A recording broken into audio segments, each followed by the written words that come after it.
चलिए हेडिंग डालिए electrostatic potential energy. Electrostatic potential energy.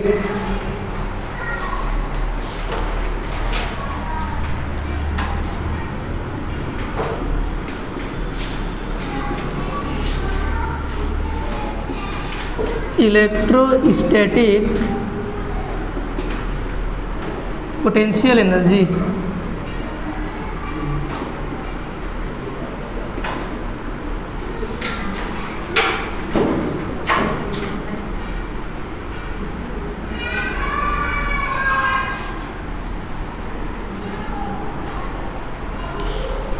हो गया?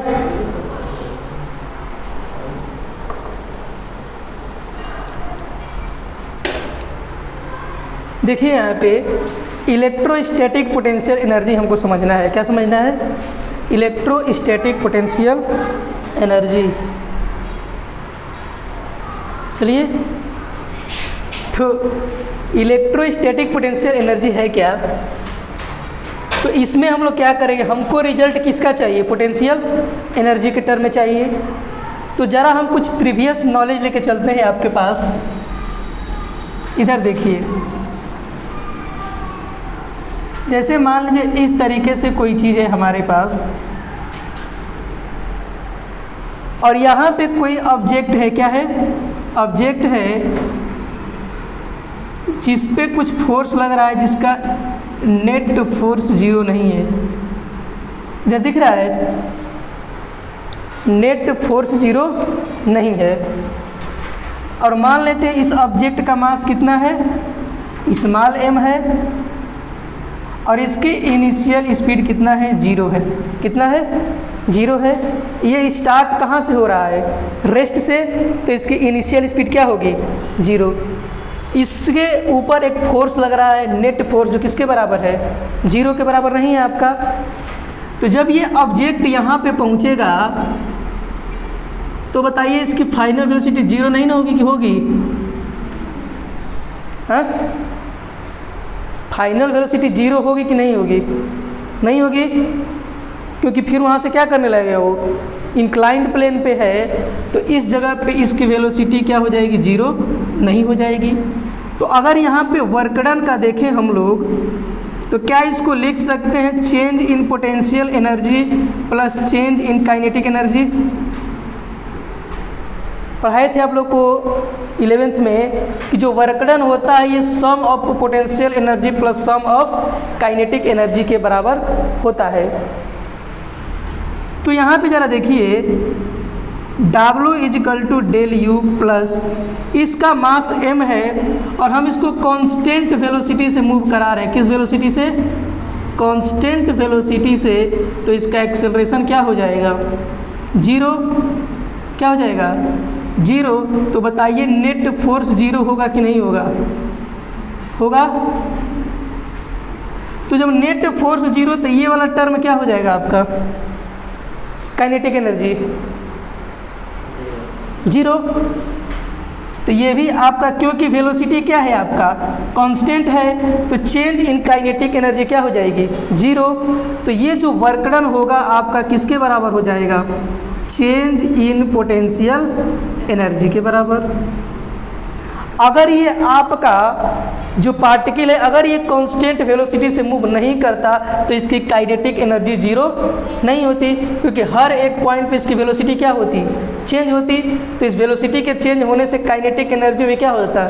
चेंज होता। इसीलिए मैंने वहाँ पे जो कल आपको बता रहे थे इलेक्ट्रोस्टैटिक वाला कि ताकि उसका पोटेंशियल एनर्जी के टर्म में हमको रिजल्ट चाहिए था और वर्क डन आपका पोटेंशियल एनर्जी में चेंज हो सकता है। ये आप पिछले नॉलेज आप लोग के पास होगा कि वर्क जो किस में कन्वर्ट हो सकता है? पोटेंशियल एनर्जी में। वर्क क्या होता है? एनर्जी में चेंज और एनर्जी आपका वर्क में चेंज। तो यहाँ से हमको ये आइडिया मिला कि जो वर्क डन है किसके बराबर हो गया? चेंज इन पोटेंशियल एनर्जी के बराबर। इसलिए हम इस पार्टिकल को क्या करते हैं? धीरे धीरे स्लोली क्या करते हैं? वहाँ पे मोशन कराते हैं। क्लियर है? ताकि उसकी काइनेटिक एनर्जी क्या हो जाए? 0 और वर्क डन किस में कन्वर्ट हो जाए? पोटेंशियल एनर्जी में। अब यहाँ ज़रा देखिए, जैसे मान लीजिए हमारे पास एक प्लस Q चार्ज है जिसका क्या नाम दे रहे हैं हम लोग? सोर्स चार्ज, क्या नाम देंगे? Source charge. और इसकी वजह से यहाँ पे कोई मान लेते हैं पॉइंट है, और इसकी वजह से इलेक्ट्रिक फील्ड कहाँ जाएगी? ऐसे बाहर जाएगी। प्लस है तो इसकी वजह से इलेक्ट्रिक फील्ड कहाँ जाएगी? अब ये जाएगी। अब हम मान लेते हैं कि यहाँ से यहाँ एक पॉइंट लेते हैं, जैसे ये हमारा पॉइंट ए हो गया, और एक पॉइंट यहाँ लेते हैं जहाँ पे पॉइंट क्या मानते हैं? बी मानते हैं। क्या मान लेते हैं? बी है। तो इस प्लस चार्ज से इस प्लस ए तक की दूरी मान लेते हैं R1 है। कितना मान लेते हैं? R1 है। और इस प्लस क्यू की वजह से इस बी पॉइंट तक के बीच की दूरी मान लेते हैं कितना है? R2 है। कितना मान लेते हैं? R2 है। इस डेरिवेशन में करना क्या है आपको कि यहाँ पे एक छोटा सा पॉइंट चार्ज लेंगे और वो क्या होगा? Q नॉट होगा। सबसे पहले क्या किए कि दो ठो पॉइंट कंसीडर किए हैं, पॉइंट ए और पॉइंट बी। इस सोर्स चार्ज से इस ए पॉइंट तक के बीच की दूरी है R1। इसको हम मान लेते हैं इनिशियल पोजीशन। क्या है ये? इनिशियल। और ये है इसका फाइनल। तो ये पॉइंट बी है आपका, जहाँ से इसका कितना दूरी है? R2 डिस्टेंस है। कितना है? R2 है। इस प्लस क्यू पे इधर आपका इलेक्ट्रिक फोर्स लगेगा कि नहीं? Fe। और इधर लगेगा आपका F external force, F external. और मैंने आपको बताया था कि इस टेस्ट चार्ज को क्या करना है? स्लोली मोशन कराना है, ताकि इसकी वेलोसिटी क्या रहे? कांस्टेंट रहे, और नेट फोर्स क्या हो जाएगा? 0, ताकि हमारा वर्क किस में कन्वर्ट हो जाए? पोटेंशियल एनर्जी में। तो यहाँ पे जो F एक्सटर्नल है आपका, ये बराबर किसके हो जाएगा? F E के। हम चाहते हैं इस टेस्ट चार्ज को Q को कहाँ लाना? इस B पॉइंट के पास। तो हमें कुछ वर्क डन करना पड़ेगा कि नहीं करना पड़ेगा? करना पड़ेगा। तो work done by external agent कहाँ से कहाँ? A से लेके B तक। A से न B लाना है हमको। अब देखिए,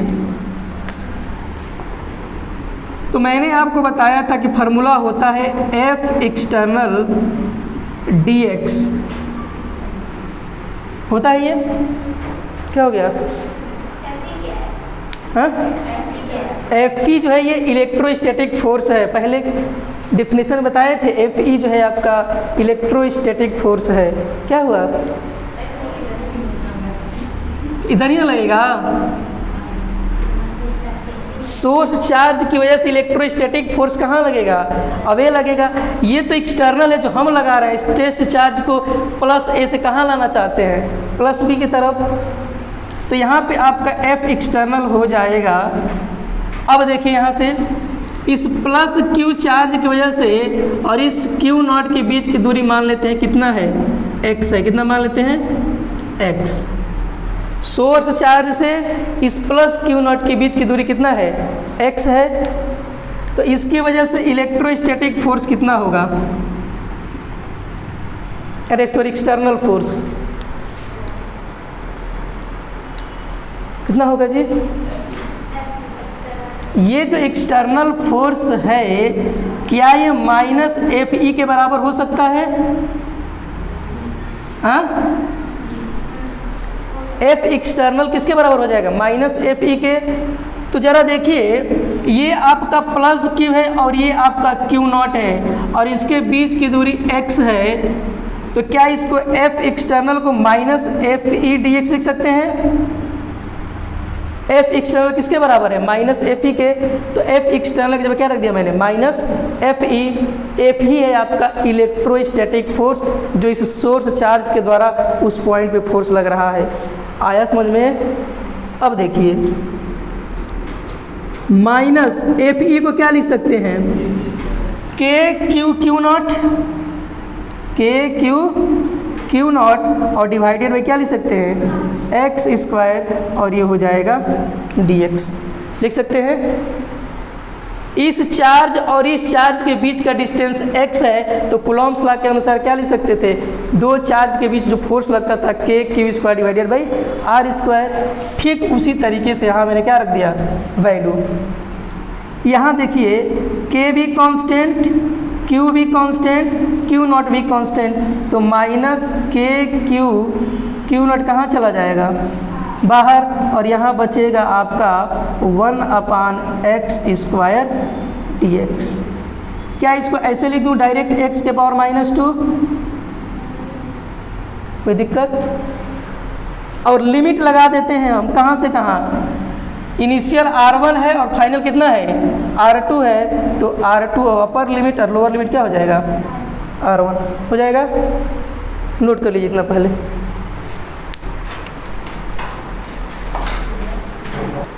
देखिए यहाँ इसको क्या लिख सकते हैं, माइनस k⁻ और x⁻² क्या लिख सकते हैं, -2 और x⁻ क्या हो जाएगा, नहीं जी ऐसे नहीं होगा। इसका इंटीग्रेशन कैसे निकालते हैं, 1 ऐड कर देंगे, जितना ऐड करेंगे उतना नीचे क्या कर देंगे, उतना ही नीचे भी। तो इस x⁻² -2 + 1 और नीचे 1, और ये हो जाएगा r1 r2 -1। माइनस क्या आएगा जी, सॉल्व करने के बाद आएगा, मिटाएं। तो ये हो जाएगा आपका फाइनल -k⁻ और यहाँ बचेगा -1/x बचेगा, और ये हो जाएगा r1 से लेके r2। तो ये हो जाएगा माइनस माइनस प्लस k⁻, और ये हो जाएगा 1/x, और ये r1 और ये r2। यहाँ समझ में है जी क्या किए हैं, जितना ऊपर ऐड करते हैं उतने ही नीचे से क्या कर देते हैं, डिवाइड प्लस कर देते हैं, डिवाइड। तो ये हो जाएगा आपका, इसको -1/1 है, तो इसको क्या कर देंगे, रेसिप्रोकल करने कितना आ जाएगा, -1/x, और ये हो जाएगा k⁻, एक बार अपर लिमिट और एक बार लोअर लिमिट।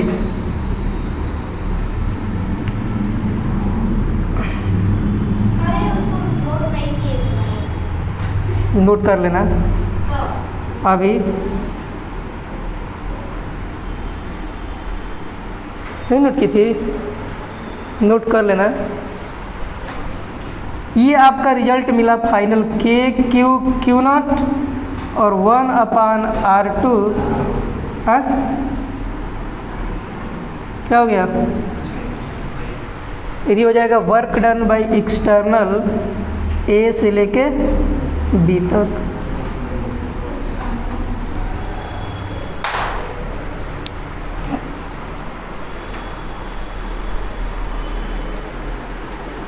चलिए देखिए यहाँ पे अब क्या करते हैं बेटा, इतना अब जरा देखिए थोड़ा सा। अगर मान लेते हैं कि R1 की जो वैल्यू है क्या है, R1 की वैल्यू मान लेते हैं ये इनफाइनाइट कर देते हैं, क्या कर देते हैं, इनफाइनाइट, और R2 की वैल्यू हम कर देते हैं R के बराबर। किसके बराबर, R के बराबर। मतलब ऐसा आपका डायग्राम क्या बनेगा कि अगर एक प्लस Q चार्ज है और कोई पॉइंट P है आपका, और यहाँ से आप किसी चार्ज को ला रहे हैं, किसी इनफाइनाइट पॉइंट से क्या कर रहे हैं, चार्ज को ला रहे हैं। तो यहाँ मान लीजिए कहीं चार्ज आपका इस पॉइंट पे Q0 है, तो ये डिस्टेंस कितना हो जाएगा R, और ये डिस्टेंस कितना हो गया आपका, इनफाइनाइट से लाया जा रहा है। आई समझ में, ये R2 के बराबर क्या हो गया, R हो गया, और किसी पॉइंट पे इनफाइनाइट से किसी टेस्ट चार्ज को ला रहे हैं किसी पॉइंट P पे, नहीं समझ में आ रहा है। इनफाइनाइट से किसी पॉइंट को, किसी टेस्ट चार्ज को कहाँ ला रहे हैं, पॉइंट P पे। तो R1 की वैल्यू हमने क्या लिया है, इनफाइनाइट, और R2 क्या हो जाएगा आपका, R के बराबर। तो यहाँ से आपको जो रिजल्ट मिलेगा work done by external A से B, वो कितना मिलेगा, के क्यू नॉट और डिवाइडेड बाई आर मिलेगा क्या, R2 की वैल्यू R हो जाएगी और R1 की वैल्यू इनफाइनाइट, तो 1 इनफाइनाइट क्या होता है 0 और 1/R2 क्या हो जाएगा R। ये मिला आपका वर्क डन एक्सटर्नल ए से बी के Q not divided by R।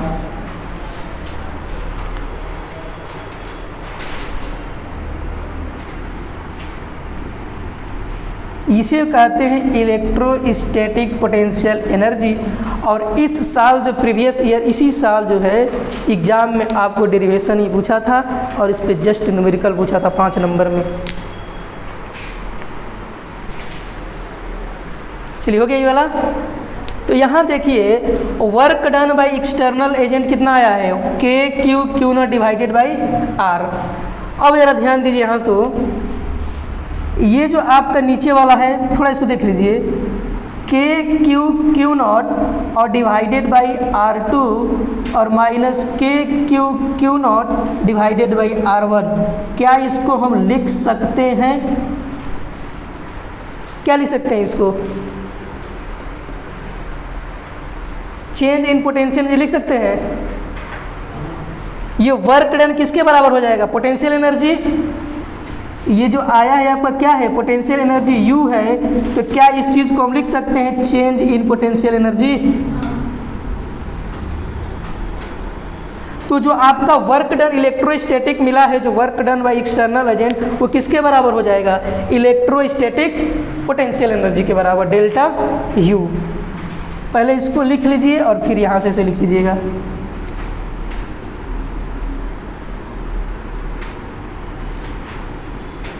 Work done by external agent जो होगा वो होगा आपका डेल्टा U के बराबर इलेक्ट्रोस्टैटिक पोटेंशियल एनर्जी। इसीलिए चार्ज जो है आपका पार्टिकल उसको कैसे मूव कराएंगे, स्लोली धीरे धीरे, ताकि काइनेटिक एनर्जी इसमें इन्वॉल्व न हो। थोड़ा सा डेरिवेशन है, आपको समझना पड़ेगा, ठीक है। और आप लोग का किस्मत साथ रहे।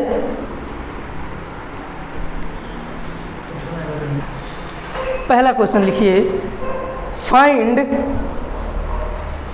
पहला क्वेश्चन है find potential energy, find potential energy of the, find potential energy of the equilateral triangle, find the potential energy of the equilateral triangle by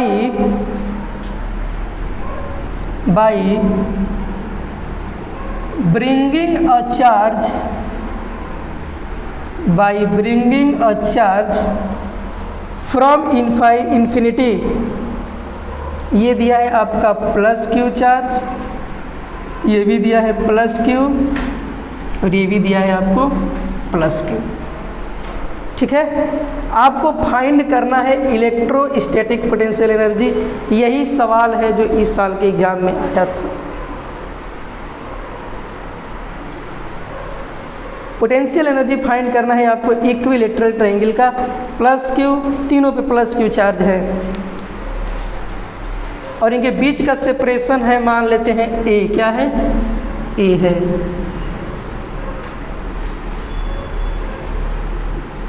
figure बना के दिया था ऐसे ही,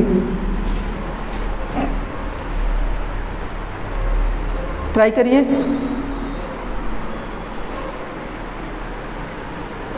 देखिए यहाँ ये प्लस क्यू है और ये प्लस क्यू है, तो इस दोनों के बीच जो आपका पोटेंशियल एनर्जी होगा U, वो कितना हो जाएगा, के क्यू स्क्वायर डिवाइडेड बाई ए होगा।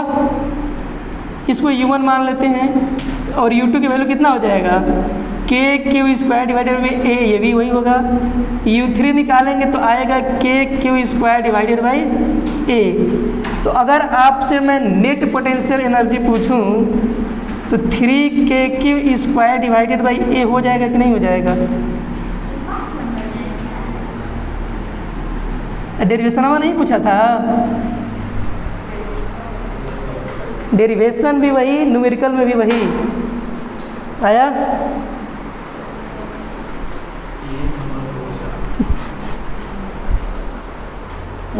अगला क्वेश्चन लिखिए।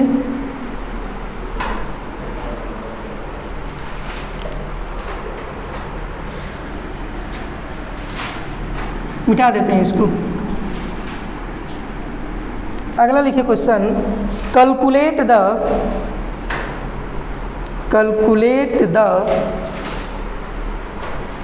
Work done, calculate the work done required to decrease the side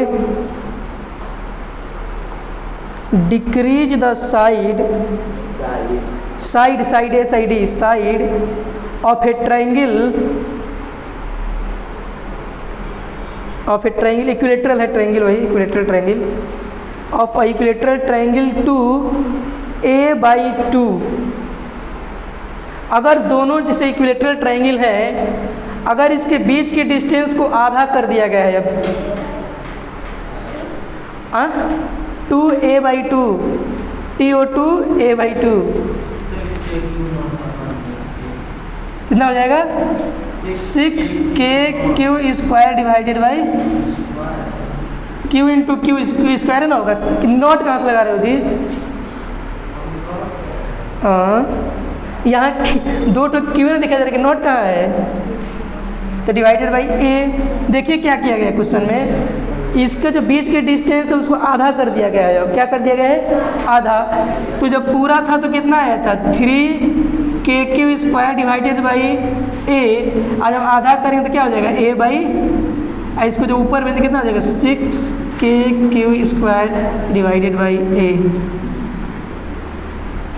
अगर मैं इसी में पूछ दूं आपको चेंज इन पोटेंशियल एनर्जी, कितना हो जाएगा? 3k² by A. चेंज का मतलब फाइनल माइनस इनिशियल, तो फाइनल 3k² है और इनिशियली फाइनल 6 है, तो फाइनल 6 में से 3 तो कितना हो जाएगा? 3k² डिवाइडेड बाई ए। ये था चेंज इन पोटेंशियल एनर्जी। देखिए इसमें डिफरेंस क्या है, सिर्फ नीचे आपका आर वाला खेल है। कूलम्ब्स लॉ में आर का स्क्वायर था, उसमें सिर्फ क्या है? आर है। तो कहीं गलती से पोटेंशियल में छुआ मत देना आर स्क्वायर, तो गलत हो जाएगा। आया समझ में?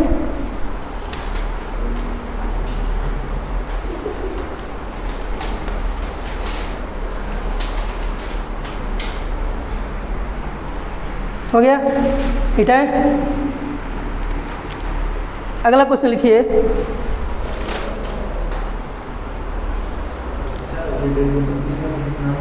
हाँ क्या पूछेगा?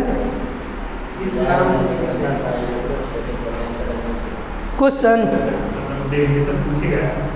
तो find the expression for work done for electrostatic potential energy. और क्या उसमें दे देगा कि आपको किसी चार्ज को इनफाइनाइट से ला रहे हैं, Q0 चार्ज है, डिस्टेंस r पे रखा गया है, आपको इसी तरह पूछेगा डेरिवेशन। समझ आ रहा है? तो हम लोग को पढ़ाना काम है कि हेडिंग बना के पढ़ा देना, आपको समझना है कैसे क्वेश्चन आएगा। तो क्वेश्चन पूछेगा इसे find the expression for electrostatic potential energy, या इसी को पूछ देगा find the amount of work done required by external agent infinite से ए, चाहे पॉइंट ए से कोई पॉइंट बी तक। आया? अगला क्वेश्चन लिखिए। Find the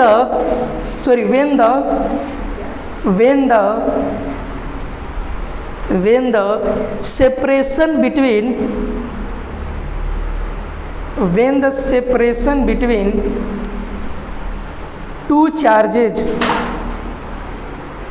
separation between two charges, एक minute,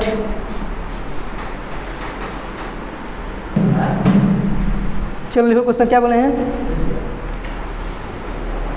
When the separation between two charges is increased, the electric potential energy increased, the electrostatic potential energy of the charges. पहला option इसमें लिखिए, option है increases, option B decreases, option C दिया है remains the same, remains the same, और option D दिया है may increase और डिक्रीज। दो ठो चार्जेज हैं आपके, उनके बीच का सेपरेशन बढ़ा दिया गया है।